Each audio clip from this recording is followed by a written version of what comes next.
Bonsoir. Notre tour d'information nous mènera d'abord dans les locaux de la primature, où les partis politiques étaient conviés à une réunion. Ont-ils répondu favorablement à l'invitation? Quelles leçons peut-on en tirer? On en parle tout à l'heure dans le Live Actu. Nous nous intéresserons ensuite à la situation sécuritaire dans le district d'Abidjan. Récemment, vous le savez, les corps sans vie de 2 jeunes filles ont été retrouvés à Cocody et à Bingerville. À l'international, nous irons au Nigeria, où des doutes persistent encore sur l'identité des meurtriers de plusieurs manifestants tombés ce mardi 20 octobre. Puis, nous allons recevoir l'invité du Talk, qui est au cœur de l'actualité depuis quelques jours, Sinclair Allah. Il est le secrétaire général de la FECI. Il sera avec nous pour parler des récents événements qui ont secoué son organisation. Débat, analyse, décryptage de l'information, l'actualité, comme vous l'avez toujours souhaité. C'est dans le Live Talk. Bienvenue.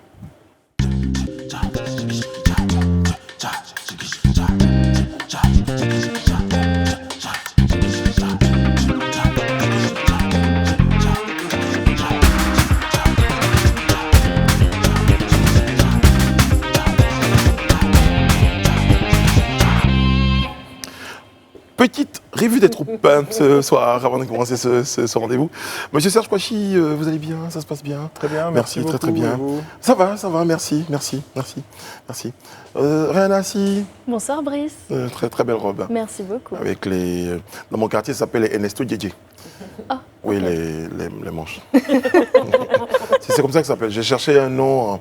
Il doit exister un nom dans le grand stylisme, mais dans mon quartier, c'est Ernesto Djedje. D'accord. C'est la continuité du compliment? Tout à fait. D'accord, merci. Merci tout à beaucoup. fait. Edith Broubleu. Bonsoir Brice. Bonsoir. Je t'écoute, je suis tout oui. Hein. Tu cherches un détail ou... Non, je ne cherche pas un détail, non, ça va. Je pense que tout est beau, ça va. tout est bien. Ok, super. Sans commentaire. Même les Serge Kouachi ne pourront rien. Je me raclais la gorge. Mais j'avoue, je me raclais la gorge, j'avais un chat dans la gorge. Un chat dans la gorge. Et puis, notre Shine maison. Yes. Sophia Ida, comment ça va? Ça va très bien, oui. Ça va bien. J'aime bien vos boucles d'oreilles, moi. Merci, thank you. Très bien. Ça shine, forcément. Forcément. Bon, on va démarrer, si vous le voulez bien, chers amis. On est tout La team, vous êtes tout oui? Oui. D'accord. Yes. Avec les nouvelles du jour. L'actualité d'ici et d'ailleurs, c'est maintenant et c'est dans le Live Actu. De mieux en mieux, la façon de s'asseoir. Vous avez encore un chat? Oui. Ça en fait 2. Alors, messieurs ou mesdames, on va commencer ce tour de l'actualité avec forcément de la politique. Et puis, on va s'intéresser cette fois au dialogue politique particulièrement, tant appelé de tous les vœux de nombreux Ivoiriens, et même sur ce plateau-là. Malheureusement, à une invitation donc, du gouvernement, l'opposition n'a pas répondu favorablement. Elle a décliné l'invitation tout simplement, on peut dire. Oui, malheureusement on peut le dire, puisque effectivement, comme vous le dites Brice, ce dialogue, ce asseyons-nous et discutons a été maintes fois réclamé, demandé, même ici sur ce plateau, et ça a été fait. En tout cas, on était bien content d'apprendre que, et dans un communiqué en date d'hier, 20 octobre 2020, que le ministre de l'Administration et de la Décentralisation invitait les partis politiques à une séance de travail, donc pour aujourd'hui, 21 octobre, à 15h. Je pense que d'abord, il était pour 11h et ensuite il a été décalé pour 15h. Jusque-là, tout va bien. On se dit, même si on n'a pas forcément le thème de cette rencontre et le pourquoi est-ce qu'ils se rencontrent, mais on le devine plutôt bien et on est plutôt content de savoir qu'aujourd'hui, on va s'asseoir et on va discuter entre l'opposition et le gouvernement. Et puis, coup de théâtre, nous avons... On n'oublie pas d'ailleurs que cette rencontre devait être présidée par le Premier ministre, M.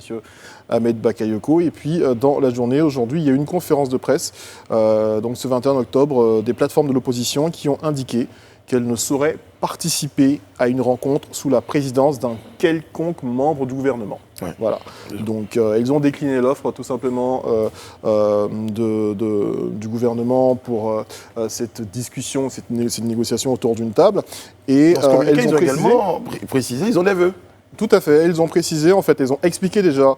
Elles disent qu'elles sont ouvertes toujours à la discussion, à la négociation et à la facilitation internationale, notamment de la CEDEAO et des Nations Unies. Comme quoi, elles inviteraient donc la CEDEAO et les Nations Unies à intervenir et à être, à prendre part à ces négociations. À créer peut-être le cadre aussi, hein. À créer peut-être le cadre, effectivement. À créer peut-être le cadre, effectivement.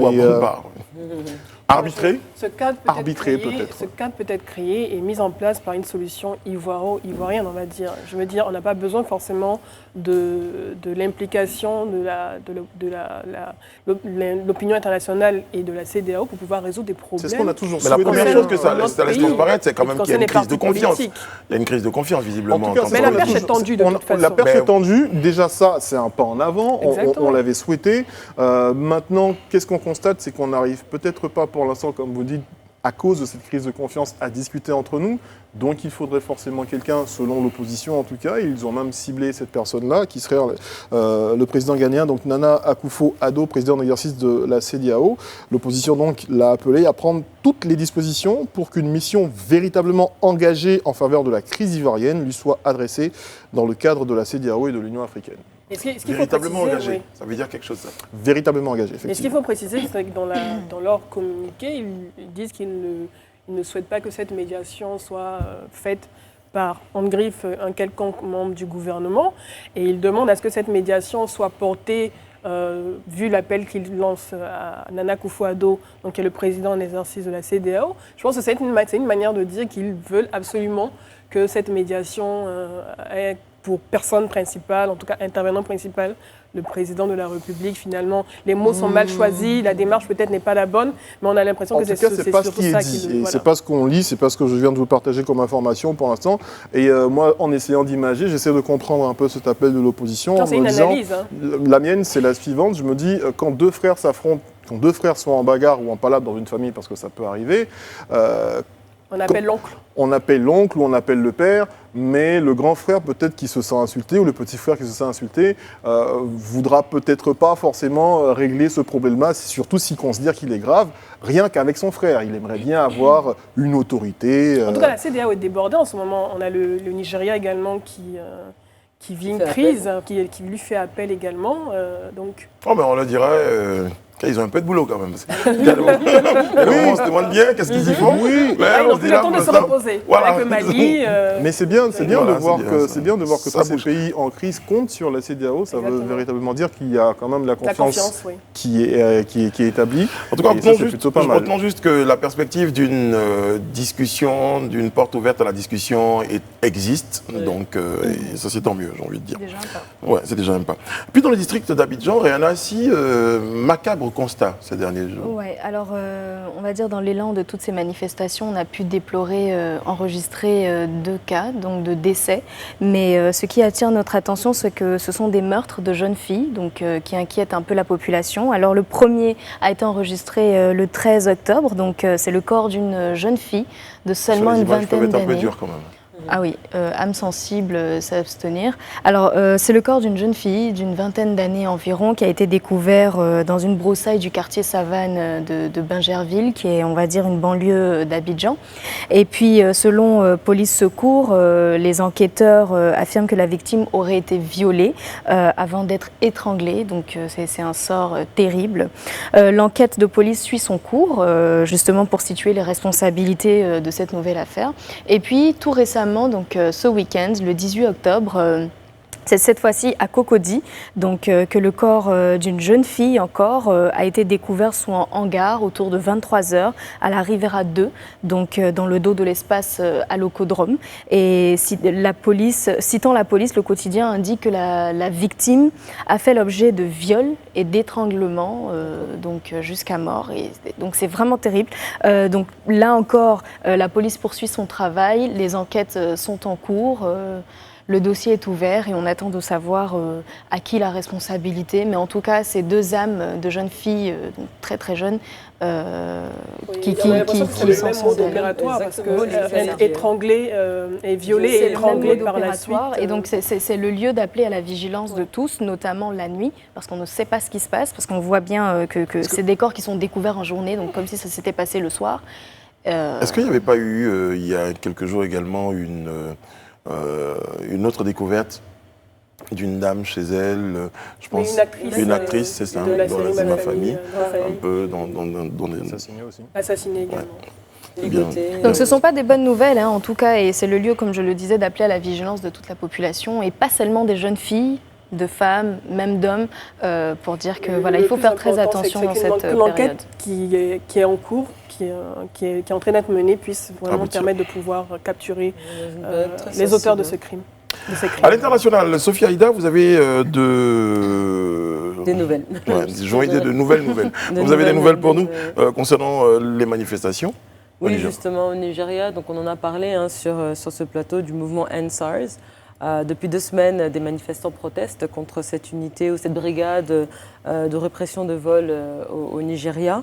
Et sur les réseaux sociaux, les manifestants donc, utilisent ce hashtag End SARS pour essayer de rallier une foule à travers le monde, à travers le pays, pour justement revendiquer, en tout cas dénoncer ces brutalités policières. Donc hier, mardi 20 octobre, le gouverneur de l'État de Lagos, Babajide Olusola Sanwo-Olu, a décrété un couvre-feu total pour tenter de dissiper ce mouvement de protestation qui prend de l'ampleur. On peut le voir, je pense que sur tous vos réseaux sociaux et même à travers les informations, on en parle, qui prend de l'ampleur à travers le pays et à travers le monde. Donc selon certains médias, des tirs sur manifestants ont fait suite à l'entrée en vigueur du dit couvre-feu. Au niveau du péage de Lekki, l'un des plus grands péages du pays. Et puis, Amnesty International parle de plusieurs morts au niveau des manifestants, 18 selon la presse internationale. Mais des témoignages recueillis sur place par l'AFP font également état de nombreux blessés. Et sur les réseaux sociaux, par contre, notamment sur Twitter, de nombreux posts circulent et dénoncent des tueries de manifestants ainsi qu'un blackout dans la zone concernée. De son côté, l'armée nigériane n'a pas manqué de dénoncer des fake news, on en parlait hier, soutenant qu'aucun soldat n'était présent sur les scènes filmées à travers les réseaux sociaux. En réaction à la fusillade du mardi 20 octobre 2020, l'ancienne secrétaire d'État américaine Hillary Clinton a prêté sa voix et puis elle a été citée par l'agence Ecofin. Elle a appelé le président nigérian Muhammadu Buhari et l'armée à arrêter de tuer les jeunes manifestants du mouvement End SARS. Et puis plusieurs ressortissants du Ghana, parce qu'on en parlait tout à l'heure, ont reproché à leur président son silence face à toutes ces violences et toutes ces scènes qu'on voit au Nigeria depuis 2 semaines. Et puis enfin, il y a 4 heures à peu près, il a posté sur son compte Facebook et son compte Twitter un post où il a exprimé son soutien au peuple nigérian. Il a appelé au calme, il a préconisé le dialogue pour sortir de ce qu'il appelle une impasse. Et puis il a aussi cité qu'il a eu une conversation avec le président nigérian qui est prêt à mettre en place une réforme. Et puis il a dit que la solution n'est pas la violence, que ce soit du côté des policiers ou du côté de la population. Donc, le monde entier était au chevet du Nigeria toute cette nuit. Tu as cité l'ancienne secrétaire d'État Hillary Clinton, mais il y a également Joe Biden, le candidat démocrate. La force des réseaux sociaux. Exactement. On a aussi toute cette flopée de D'artistes, people, oui. d'artistes, d'acteurs, Beyoncé, Rihanna. Et d'anonymes aussi. D'anonymes. Voilà, Idriss Elba qui Oui. a appelé justement les présidents africains à ne pas se taire. C'est ça. C'est Et peut-être surtout les aussi, stars nigérianes qui se mobilisent depuis le début. Il y a Davido, il y a Wizkid, Ils sont Burna sur Boy. le terrain, ils vont discuter avec des gouverneurs. Maintenant, moi, ils ont mon avis personnel, l'armée nigériane dénonce des fake news. Hier, Il nie même les morts. il nie les morts, mais hier j'ai tirs à reçu balles réelles. un live, une vidéo en live, je le disais sur ce plateau que j'avais partagé avec Edith et avec d'autres personnes, justement de jeunes qui se faisaient tirer dessus, des corps qui étaient au sol. Donc, je veux dire, Très grave. Il faut dire que moi, je n'arrive toujours pas à regarder les images. Je le disais à Sophie, je refuse de regarder les images parce que quand j'en entends parler, c'est terrible. Et malheureusement, dans la des journée, organes les tirs ont humains continué. dehors. Il y a eu également des tirs, des échauffements en toute la pleine journée, toute la journée. Depuis avec des 6 heures du blessés. matin, ça a continué. Mais ce qui est d'autant des amis plus qui sont révoltant, sur le terrain et qui ont vécu ce ça. qui est d'autant plus révoltant, et j'arrive à faire le rapprochement avec l'info que j'ai donnée, c'est la jeunesse. C'est la jeunesse qui paye le prix de décisions d'hommes politiques qui, eux, sont arrivés déjà à un certain âge. La jeunesse, c'est l'avenir des pays, c'est l'avenir du monde. Donc, C'est vraiment ce qui fait mal au cœur. C'est ce qui fait mal au cœur. Relativement au live que vous avez vu, je crois qu'on entend toutes les confirmations, toutes les agences essaient de recouper l'information pour donner la... C'est démenti par le gouvernement. Voilà. Parce qu'il faut préciser que pendant cette fusillade, juste avant, le courant a été coupé dans la zone et les caméras de surveillance CCTV également avaient été... Exactement, ont été mises... Ouais, en tout cas, c'est grave ce qui est en train de se passer là-bas. Soutien à tous nos frères nigériens. Vraiment. Bon. Vous allez rappeler également qu'il y a un coup-feu à Dabou, en ce moment ? Oui, absolument. Un coup-feu un coup-feu, qui va se tenir jusqu'au 25 octobre. Donc, il commence aujourd'hui et qui va durer jusqu'au 25 octobre. D'accord. Il commence de 21h jusqu'à 6h. 21h jusqu'à 6h du matin. Et c'est dû aux violences. Ouais, enregistrer cette adage dans la localité. Vraiment dans une période très sensible dans le monde en ce moment. Bah écoutez, oui, on va ainsi fermer les portes de notre tour d'actualité, parce qu'on a une invitée qu'on va recevoir tout à l'heure sur notre plateau, et en l'occurrence, Monsieur Sinclair Alla, il est secrétaire général de la FESI, ça sera juste après ceci. Secrétaire général de la Fédération estudiantine et scolaire de Côte d'Ivoire, Sinclair Alla, est sur ce plateau pour échanger avec nous. Nous allons aborder ensemble divers sujets qui concernent son organisation. Bonsoir, comment ça va ? Merci d'avoir accepté d'être sur notre plateau ce soir. Alors, Sinclair Alla, vous êtes, je le disais, secrétaire général de la FESI, une organisation assez importante, assez connue. Pour certains, on aimerait bien comprendre un tout petit peu comment elle fonctionne. La FESI, vous êtes secrétaire général, vous avez des membres de différentes sections. Comment se prennent les décisions quand vous devez, par exemple, prendre une décision pour aller en grève ou quand vous suspendez. Comment ça fonctionne un tout petit peu pour que certains Ivoiriens comprennent bien votre organisation? Merci bien.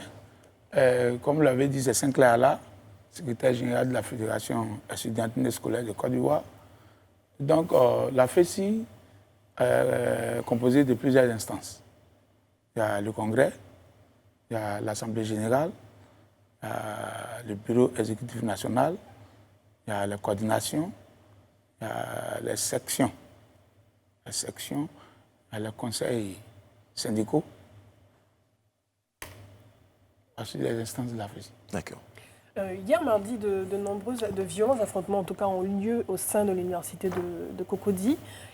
On a eu différentes versions qui ont été données, mais vous, en tant que secrétaire général, quelle est votre version des faits? Bon, c'est un peu dommage parce que dans le contexte dans lequel se trouve notre pays, effectivement, les informations sont aussi mitigées. Sinon, j'ai été joint par le secrétaire général de l'université, me faisant entendre qu'il y a un groupe de plusieurs personnes de Louba qui ont fait éruption de l'université par l'entrée de l'école de police. Et donc, ils ne comprenaient pas, certains prenaient des goudins, certains avec des armes blanches. Donc pour lui, la FESI était en train de faire la grève du lundi. Lui, se poursuivait sur le campus. J'ai dit, bon, c'est pas possible. Comme moi-même, je ne suis pas là. J'ai joint mon premier secrétaire général adjoint, qui gère les opérations présentement liées au modèle de grève dans les lycées et collèges, qui a donc alerté les sections qui composent l'université Félix-Houphouët-Boigny, notamment les sections de facultés et de cités. Donc, c'est ces sections-là qui sont allées vers ces gens-là. C'était vers 10h, 11h par là. Et c'est plus tard, à 15h, que j'ai été joint par un certain Koné, qui m'a dit que, véritablement, c'était ces petits qui venaient l'attendre à l'université. Voilà, pour une atelier, il a dit, bon, véritablement, quelqu'un ne peut pas venir de l'extérieur, rentrer. C'est M. Koné. C'est clair, là. Petite proposition. Pour nos équipes, est-ce qu'on pourrait, pour votre éclairage, ça ne vous dérangerait pas d'avoir votre... Nous sommes dans une période assez stratégique. Donc vous gardez votre casquette, vous la gardez, il n'y a aucun problème. La casquette, là, elle est là où elle doit être. Terminé. Juste une précision, qui est ce monsieur Koné en question? Mais justement, je ne le connais pas. Si c'était un professeur d'université, j'allais le connaître. Mais j'ai été approché par certains camarades d'autres organisations, qui faisaient attendre que les autorités voulaient nous rencontrer par rapport à ce document que nous avons déposé dans toutes les ambassades, dans tous les ministères, même chez le président de la République, faisait état de ce qui mine nos établissements secondaires. Comme c'est un vieux document, chaque fois on le réactualise. Donc il venait nous rencontrer pour échanger sur la question. On m'avait parlé du petit frère du président de la République, qu'on appelle dans le jargon photocopie. Et donc je lui ai dit que bon, comme nous, on sera en mouvement à partir de lundi, il faudrait qu'on trouve la date. Comme moi, je n'étais pas là, sur le terrain des opérations, j'ai été joint par mon adjoint. Il m'a dit que bon, il y a un certain petit de celui qui devait nous rencontrer. Il a dit que bon, on sort de ce jeu-là, il faut envoyer les secrétaires à l'organisation parce qu'on ne sait jamais. Mais vers la fin, on ne sait jamais, m'a donné raison. Donc finalement, de 10h à 15h, puisque vous avez dit que Voilà. ça a démarré à 10h et que vous avez été joint à 15h, qu'est-ce qui s'est passé pendant ces 5 heures de temps? Et qui vous avez identifié parmi ces personnes qui sont venues avec des armes blanches Bon, ils les ont remis à la police. Ils les ont remis à la police, mais plus tard, on a reçu l'honorable Toura Fayaya. Moi, je l'ai eu au téléphone. Il m'a donc expliqué que c'était un malentendu et que lui maîtrisait bien ces individus. C'était ces petits qui n'ont rien à voir avec tout ce qu'on raconte. Et véritablement, il souhaiterait que lui et moi, nous nous rencontrons pour faire un direct, pour sensibiliser les jeunes sur la question de ne pas s'attaquer. J'ai dit, bon, moi, je ne suis pas là. Et vous avez bien remarqué. D'ailleurs, vous n'étiez pas, vous étiez où? Non, il n'était pas là parce que nous sommes profondément plongés dans une lutte contre les mafias qui minent les lycées et collèges en Côte d'Ivoire. Et pour ça, et pour tout le respect qu'on a pour certaines autorités que nous reçoivent, qui échangent avec nous, il est important de quitter le terrain et de donner place à ceux qui doivent mener le combat. Et puis après, quand tu es leader, c'est les interventions politiques, c'est les rencontres, voilà. D'accord, c'est bien compris. Alors, vous avez lancé le mot d'ordre donc de suspension de cours valable sur 72 heures, et je crois que ça courait à partir du lundi. Mais ensuite, vous vous êtes rétracté pour ne pas que d'autres personnes salissent ce que vous avez appelé votre noble lutte. Mais pourquoi avoir justement mis en place ce mot d'ordre de grève dans cette situation? Vous savez, cette question doit éclairer une multitude d'Ivoiriens. Allez-y, c'est et ceux qui sont hors de la Côte d'Ivoire. Ouais. Vous voyez, j'ai dit qu'on a pris le soin d'informer toute la chancellerie parce que nous savons comment une école doit fonctionner. Et nous, tout ce qui se passe dans nos lycées et collèges font la honte. Et donc la FECIME a du mal d'extérioriser. Mais aujourd'hui, je suis à l'aise parce qu'on a vu hier sur une chaîne de la place, la première responsable de l'école de l'éducation nationale défendre ce qui est indéfendable. Vous comprenez? Lorsque ça fait 6 ans qu'on pose le même problème et qu'on raconte certaines autorités pour l'image de la FECI qui est restée dans la tête des gens, parce que toutes ces mafias-là étaient attribuées à la FECI. Et quand je suis secrétaire général, mon mandat, qui est placé sur le sceau de l'éradication de la violence sous toutes ses formes et de la promotion de l'excellence, parce que c'est zéro violence que tout le monde dit, mais non. Zéro violence, c'était la stratégie pour atteindre la recherche de l'excellence dans nos établissements. La première action après ma nomination, c'était la réhabilitation de toute la communauté du lycée scientifique qui était l'icône de l'excellence en Côte d'Ivoire. Et donc, aujourd'hui, certains veulent se cacher. Mais la question c'est pourquoi maintenant? Pourquoi avoir lancé ce mot d'ordre dans cette situation? Non, quelle situation? On sait quand même que la situation sociopolitique connaît une mauvaise place. Non, c'est ce que je veux dire. En réalité, moi que vous voyez là, depuis qu'il a été élu, il a fait comprendre aux Ivoiriens que la FECI, c'est à l'école. Que logiquement, il est mal de voir un médecin, un policier, un gendarme appartenir à un groupe politique ou à un groupement politique. Parce que tu ne peux pas être policier et puis appartenir à un groupement politique. Tu ne peux pas être membre de la FECI et ta mission est de défendre les intérêts matériels et moraux des élèves et étudiants de Côte d'Ivoire et appartenir à un parti politique. Vous n'appartenez pas à un parti politique? À aucun parti politique. Mais ce qui fait la nuance, c'est que la FECI est une organisation de gauche. Aujourd'hui, je prends tous les Ivoiriens à témoin. Organisation de gauche, qu'on aille regarder. Ce que ma très chère collègue voulait dire, c'était par rapport au timing. C'est-à-dire, du genre, vous avez lancé votre mot d'ordre, et puis à un moment, vous avez dit, attention, ça peut être associé à... Est-ce qu'avant de prendre cette décision-là, vous ne vous êtes pas dit... Non. C'est quand ça s'est produit, vous êtes rétracté? Oui, il a dit que... Non, il a dit c'est une stratégie. Moi-même, C'est fait à dessein. j'ai dit que j'ai déposé des courriers dans toutes les chancelleries, même aux partenaires de l'école, ceux qui financent chaque année l'école ivoirienne, et que les parents encore soient naqués à des sommes assez élevées. Il fallait leur dire que ça se passe. La réponse de l'éducation nationale, nous la savons. Parce que chaque année, ça ressort. Et c'est les parents qui payent. Cette période-là, on voulait leur dire que dans les plans, qui est la campagne politique, telle qu'on l'a vu, Madame la ministre, sur tous les terrains, il était important qu'elles viennent dans l'école. D'accord. Puisqu'à cette période, on crée les mafias pour faire encaisser les frais d'inscription. Il fallait venir.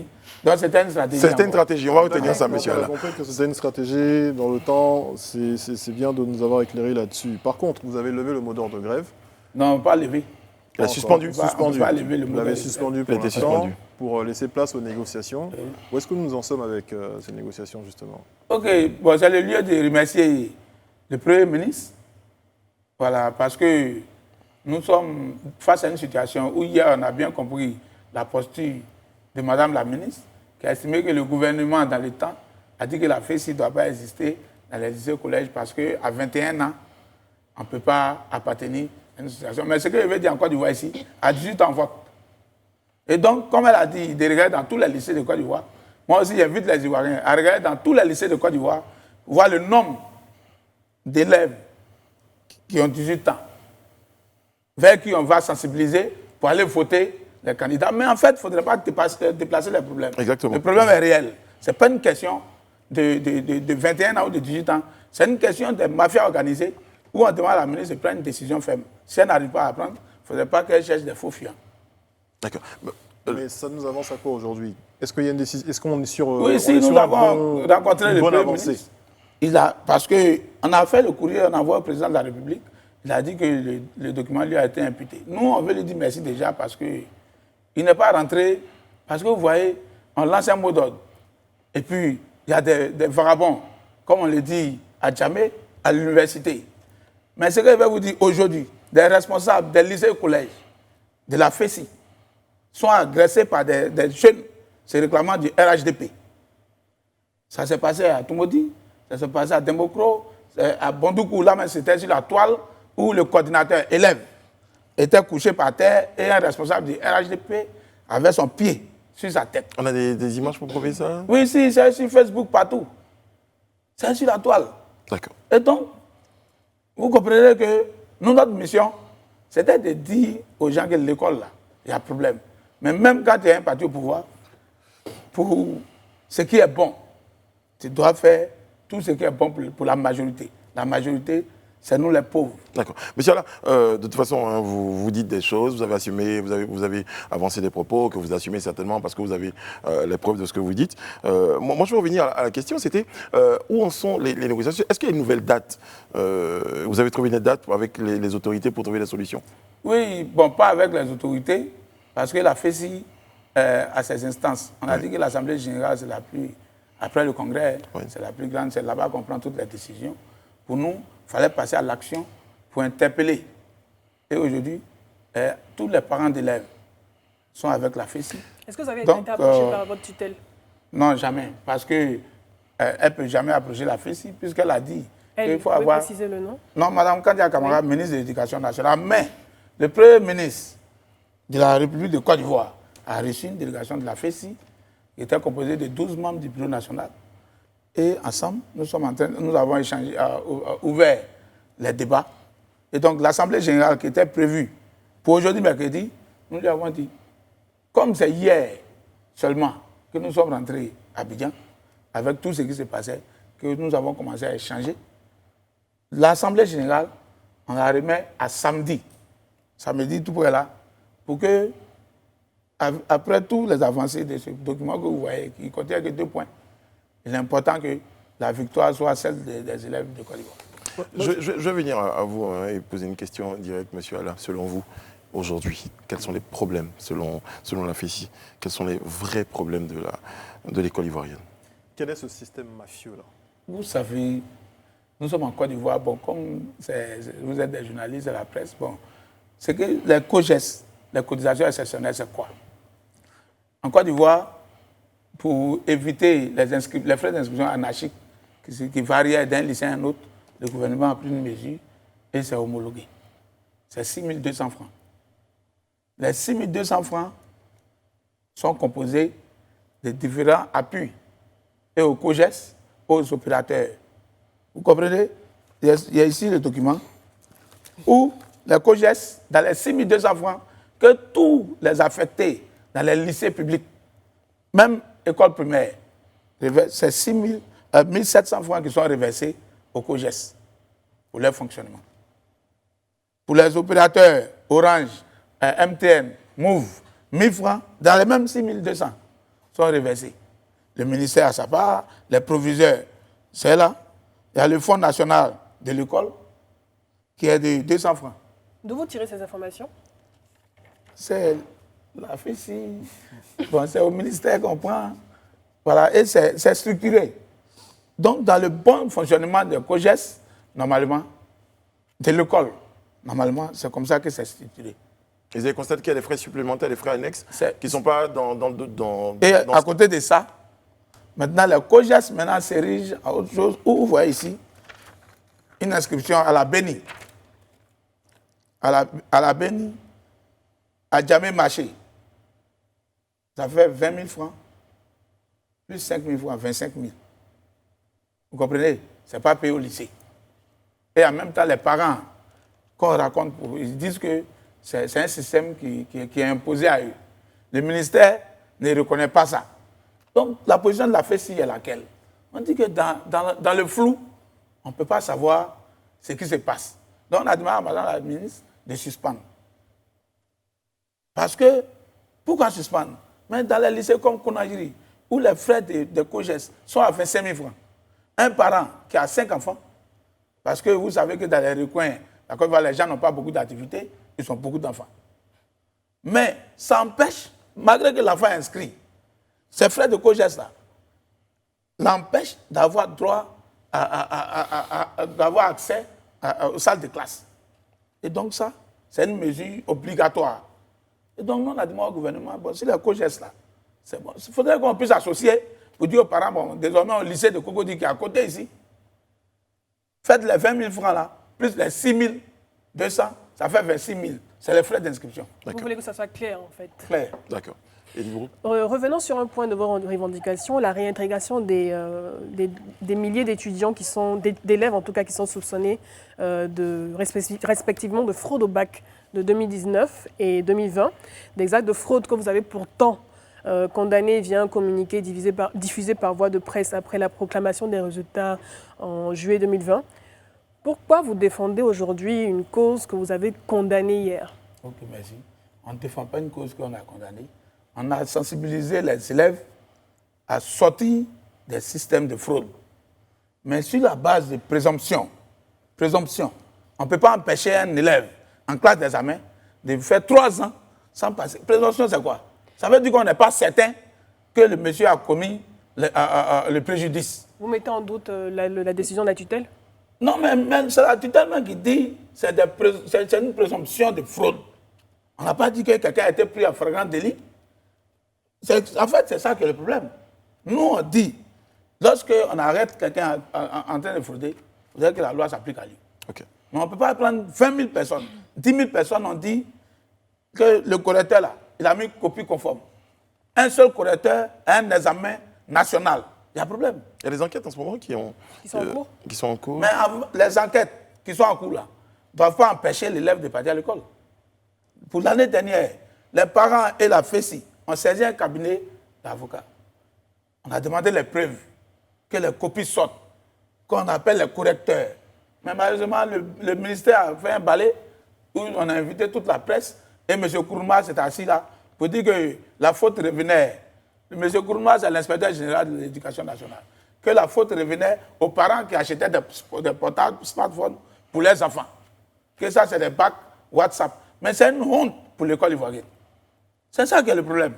Une présomption, mais on peut estimer que vous avez commis le préjudice, mais après enquête, vous pouvez être innocenté.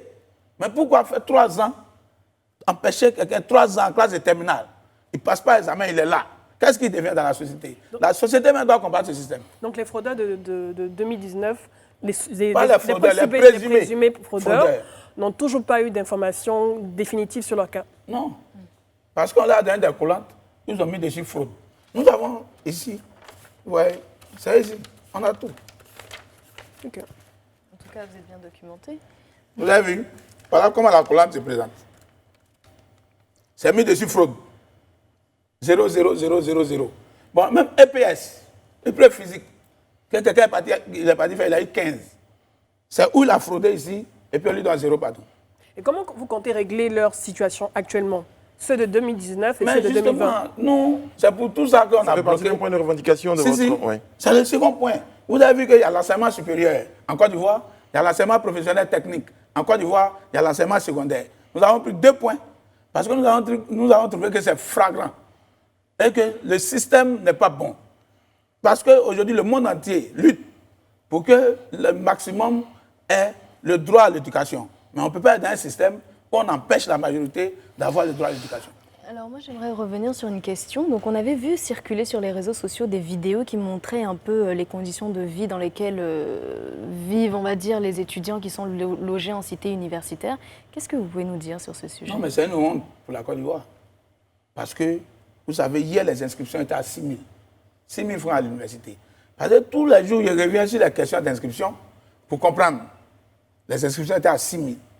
Pour ceux qui ont fait l'université de Cocody dans le temps. J'ai eu l'université Félix Houphouët-Boigny. À Boba Djamé est devenu Nangui Abrogwa. L'URES d'Aloua est devenu l'université Jean-Louis Onguédé. Et les inscriptions aussi ont gagné en accroissement. Il n'y a pas de rapport entre les noms et l'augmentation des inscriptions. Non. D'accord. Non. D'accord. Il n'y a aucun rapport. Mais c'est comme on voudrait dire. Quand l'inscription varie de 6 000 à 30 000, à 60 000, à 90 000, ça veut donc dire que le système est en train d'évoluer.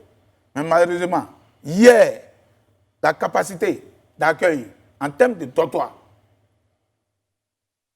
était très élevée, qui était de 6 000. 6 000, c'est ça qui était élevé. Parce qu'il y avait à Bobo, il y avait Williamsville, il y avait à Djamé, il y avait Port-Boué, et il y avait la cité du campus. Après la réouverture, nous avons seulement les cités de la Riviera 2, de Mermoz, de Saint-Jean et les 2 cités du campus. Les autres sont en réhabilitation. Grâce à l'action de la FESI, la cité des 220 logements a été rétrocédée aux étudiants, mais là-bas, il n'y a que 78 lits. Et donc, la cité qu'on dit qu'on a rétrocédée aux étudiants, là, c'est 78 lits. Et initialement, elle avait combien de lits initialement? Non, c'est une cité de 80 lits, de 80 chambres, et puis il y a des bureaux. Donc, de fait, le nombre de bureaux, c'est le reste là, qui servent de dortoirs aux étudiants. Mais ce qu'on veut dire, c'est quoi? Dans une politique où la bourse était à 240 000 pour l'étudiant qui s'inscrivait à 6 000 avant la crise, où c'était la possibilité de dormir à Port-Boué, à Bobo, pour pouvoir venir à l'école. Qu'aujourd'hui, ça devient 60 000. Il est important aussi qu'il y ait des programmes d'urgence pour que les étudiants, qui sont aujourd'hui au nombre de 300 000, il y a 300 000 étudiants. À l'université de Félix Houphouët-Boigny, il y a 60 000 étudiants minimum. Donc pour ces 60 000, il devait avoir au minimum 30 000 lits pour permettre même aux étudiants d'un système de Cambodge. Comment vous imaginez ça? Il devait, on est d'accord. Hein? Oui. Et si vous en avez la possibilité, tu veux faire des propositions pour dire aujourd'hui, nous avons besoin, nous étudiants, d'avoir ce nombre de lits que vous avez évoqué.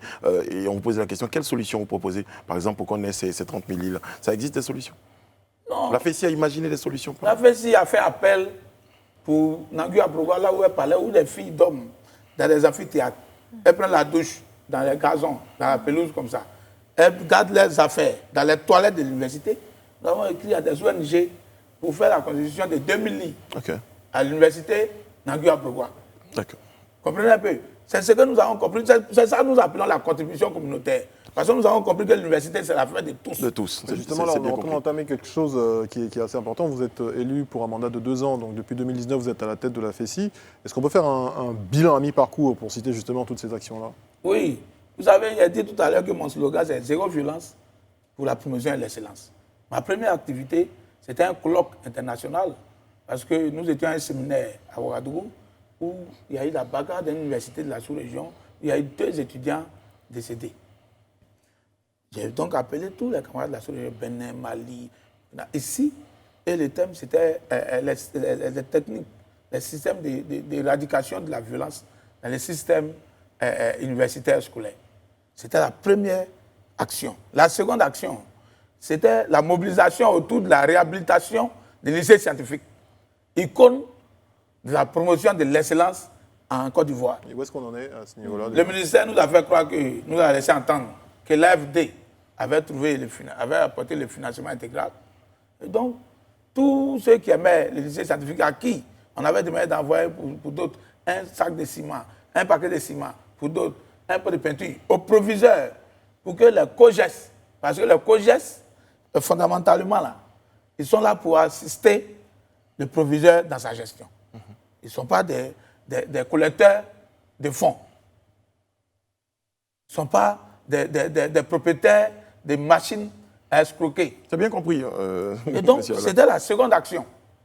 Vous comprenez? Mais aujourd'hui, vous partez partout dans les milieux universitaires, vous comprenez que la violence a baissé de plus de 75% dans les universités. Ça a été quoi votre secret? Non, parce que une structure qui a 30 ans, la FESI a 30 ans. Et 30 ans, la FESI a 30 ans, il y a 11 secrétaires généraux. Là-dedans, il faut savoir comment AIPO a géré, quelles étaient ses difficultés, quels étaient ses avantages. Le tout premier secrétaire voilà. général, d'ailleurs. Après, il y en a 11. Avant moi, il y a 10. C'est comme ça que j'échange avec tous. Donc vous avez fait le bilan de Donc, chacun. il y a même fait les assises de la FESI, ici, au Palais de la Culture. Et c'était une expérience pour démontrer au monde extérieur et à mes camarades membres de la FESI que nous sommes trop restés dans l'université. Il faut qu'on aille vers les autres parce qu'aujourd'hui, tout le monde a confiance aux universitaires. Tout le monde vient dans les universités pour faire du sport, pour faire l'école de dimanche. Ça vient à l'université sans crainte. Vous voulez redonner une nouvelle image à Et la c'est FESI? en tout cas, c'est à 70%. La FESI a une image d'or. Et en tant que secrétaire général de la FESI, est-ce que vous avez des données sur la situation de vos syndiqués, ceux qui sont logés, ceux qui sont inscrits? Est-ce que vous avez des données claires? Non, depuis que je suis secrétaire général. Combien de membres au sein de la FESI actuellement? Non, chez nous, on ne calcule pas comme ça. Vous votez en On touche. calcule en termes de sections. Nous avons plus de 522 sections. Parce que dans les lycées et collèges, il y a des sections. Mais je prends l'exemple de Yamsoko, il y a plusieurs lycées. Il y a des secrétaires généraux, c'est-à-dire des sections des lycées, mais il y a un coordinateur.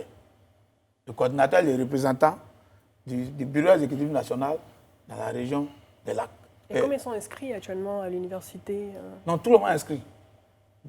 Logé, tout le monde est logé? Non, tout le monde n'est pas logé. Parce que notre combat, c'est que la quasi-totalité des étudiants soient logés. Mais imaginez-vous que c'est les membres de la FESI qui sont logés. Ils ne peuvent plus combattre. Eux-mêmes vivent à la maison. D'autres dorment 10 dans les chambres. Parce que ce n'est plus le système de quotas. Ceux qui ont des quotas, pour qui on lutte, c'est les sportifs et c'est les étudiants en situation d'handicap. Pour eux, la FESI a toujours lutté pour qu'ils aient un quota, parce que quelqu'un qui a une chaise roulante ne peut pas faire le combat pour emprunter le bus, pour venir composer à 8 heures. C'est pour cela même que nous voulons qu'il y ait plusieurs chambres, pour que ça soit comme dans les grands États où la question n'est pas le problème des chambres. Ça, c'est les petits problèmes. Ils existent, mais c'est des petits problèmes. Ouais. Mais là, franchement, on aurait aimé avoir beaucoup plus de temps pour développer beaucoup d'autres sujets. En tout cas, on voulait déjà vous remercier d'avoir accepté d'être sur notre plateau aujourd'hui et puis ensemble discuter. J'avais vraiment une question qui me... Ouais, malheureusement. Vous avez la question? Oui, elle me démange la gorge. En fait, c'est de savoir, en fait, je voulais connaître votre cursus scolaire et surtout vos ambitions pour la FESI. Bon, moi, j'ai fait d'abord un parcours assez technique. J'ai fait un BP en comptabilité, j'ai fait un BT en comptabilité, j'ai fait un BTS en finance comptabilité Et puis après, j'ai fait une licence professionnelle, un master en finance. Et après, j'ai fait une équivalence. Je suis en master de sociologie politique à l'université Philippe Sorbonne, avec pour chef de département le professeur Alain Tau. Et vos ambitions? Non, aujourd'hui, je veux, parce qu'il faut éduquer la jeunesse. Je veux former la jeunesse idéologiquement et politiquement. Parce qu'un jeune, ça ne sert pas à prendre les machettes pour aller s'entretuer. Un jeune, ça sert à redresser un système. Ça sert à aider un système à croître. Et donc, je suis dans ce combat. Et aujourd'hui, beaucoup de jeunes, dans tous les secteurs... On va vous retrouver bientôt sur la scène politique, je pense. Non, pas forcément. Pas forcément. De toute façon, dans la VAR. Ouais, non, il y a là-bas. J'ai dit pas forcément. C'est bien noté. Vous avez été content d'avoir été sur notre plateau? Non, mais c'est le temps qui ne m'a pas permis de dire au monde entier. Mais je souhaite que, avec ce qui se passe à l'université, toutes les associations sont ensemble aujourd'hui. Je souhaite que vous trouviez un canal, un cadre pour que toutes les associations qui soient à l'université, les associations d'handicapés, des jeunes filles... Il n'y a pas de problème. En tout cas, c'est une chaîne de télé qui est pour les Ivoiriens, qui permet aux Ivoiriens de s'exprimer. Vous êtes là sur notre plateau aujourd'hui, ça nous a fait plaisir. Merci beaucoup, monsieur Alain Sinclair. Je rappelle que vous êtes secrétaire général de la FECI. Vous êtes avec nous sur le plateau du Talk. Nous, on était très, très heureux d'être en votre compagnie. On vous retrouve demain sur ce même plateau là d'ici. Prenez grand soin de vous et des autres et que Dieu vous garde. Cha, cha, cha, cha, cha, cha, cha, cha, cha, cha.